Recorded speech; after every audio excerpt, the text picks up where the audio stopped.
நீ உன் பிள்ளைகளின் பிள்ளைகளையும் இஸ்ரவேலுக்கு உண்டாகும் சமாதானத்தையும் நீ உன் பிள்ளைகளின் யாரை காண்பாய்? பிள்ளைகளை காண்பாயா? நல்லா கவனிச்சிங்களா?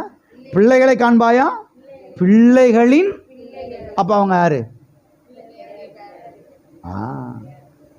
பிள்ளைகளின் பிள்ளைகளை காண்பாய்.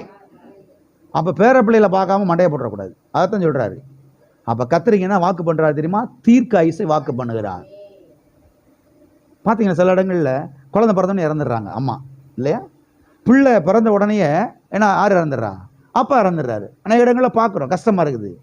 ஆனால் ஆண்டவருடைய பிள்ளைகளுக்கு அப்படி கிடையாது. ஆண்டவர் அப்படி வாக்கு பண்ணவே இல்லை. அதான் நீங்கள் கவனிக்கணும். நீங்கள் உங்கள் பிள்ளைகளை பார்க்கணும், அவங்களெல்லாம் வளர்ந்து வர்றதை பார்க்கணும், அவங்களுடைய திருமணத்தெல்லாம் பார்க்கணும், அவங்களுக்கு பிள்ளைங்க பிறக்கிறதெல்லாம் அவங்க பிள்ளைகளுக்கு கல்யாணம் முடிக்கிறதையும் பார்க்கணும்.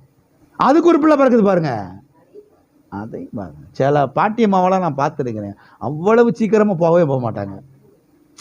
இப்போ என்னவா பிள்ளைய பார்த்துட்டு போவோம் அப்படின்னு சொல்லுவாங்க. அப்புறம் கொஞ்ச நாள் கழிச்சு சொல்லுவாங்க, இப்போ என்ன வயசு 12 வயசு எழுந்துருச்சுல, வயசுக்கு வந்ததை பார்த்துருவோம். இப்போ என்ன பார்த்துருக்கீங்களா?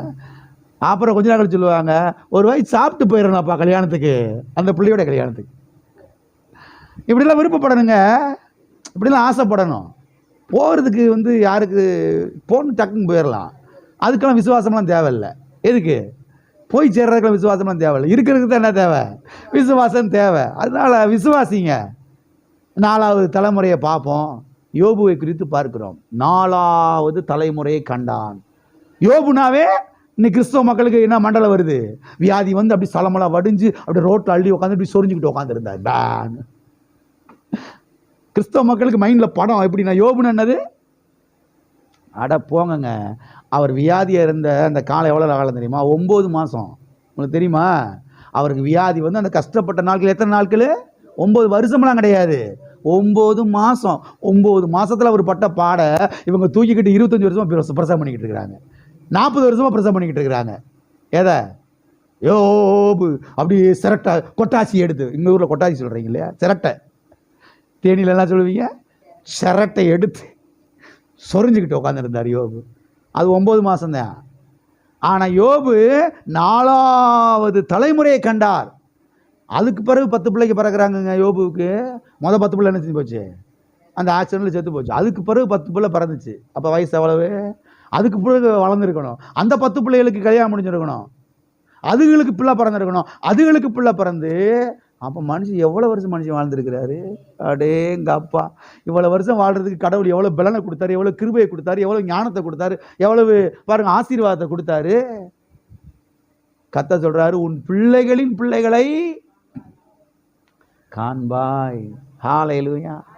பிள்ளைகளின் பிள்ளைகளை காண்பாய், எருசலேமின் வாழ்வை காண்பாய், இஸ்ரவேலுக்கு உண்டாகும் சமாதானத்தை காண்பாய். சமாதானத்தை குறித்து பேசுகிறார். சமாதானம் மிக மிக முக்கியம். சமாதானத்தை காசு கொடுத்து மெடிக்கல் ஷாப்பில் 2 கிலோ வாங்க முடியாது.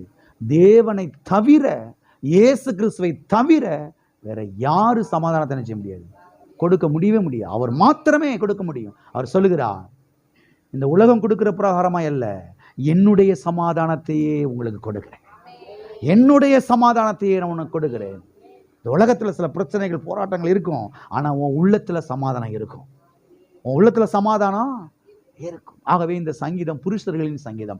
தேவன் ஒரு மனுஷனை பார்க்கிறார், மனைவியை பார்க்கிறார், பிள்ளைகளை பார்க்கிறார். பிள்ளைகளுக்குள்ளே அடுத்து ஒரு மனுஷனுக்குள்ள இவ்வளோத்தையும் பார்த்து அந்த வாழ்வை, அந்த குடும்பத்தை, அவங்க சந்ததியை குறித்து, அவங்க ஆசீர்வாதத்தை குறித்து, அவங்களுடைய பாதுகாப்பை குறித்து என்ன செய்யறார் பார்க்கிறேன். நான் சொல்றேன், இந்த வசனத்தை கையை வச்சு ஒரு வசனமா சொல்லியே நீங்க ஜெபம் பண்ணாவே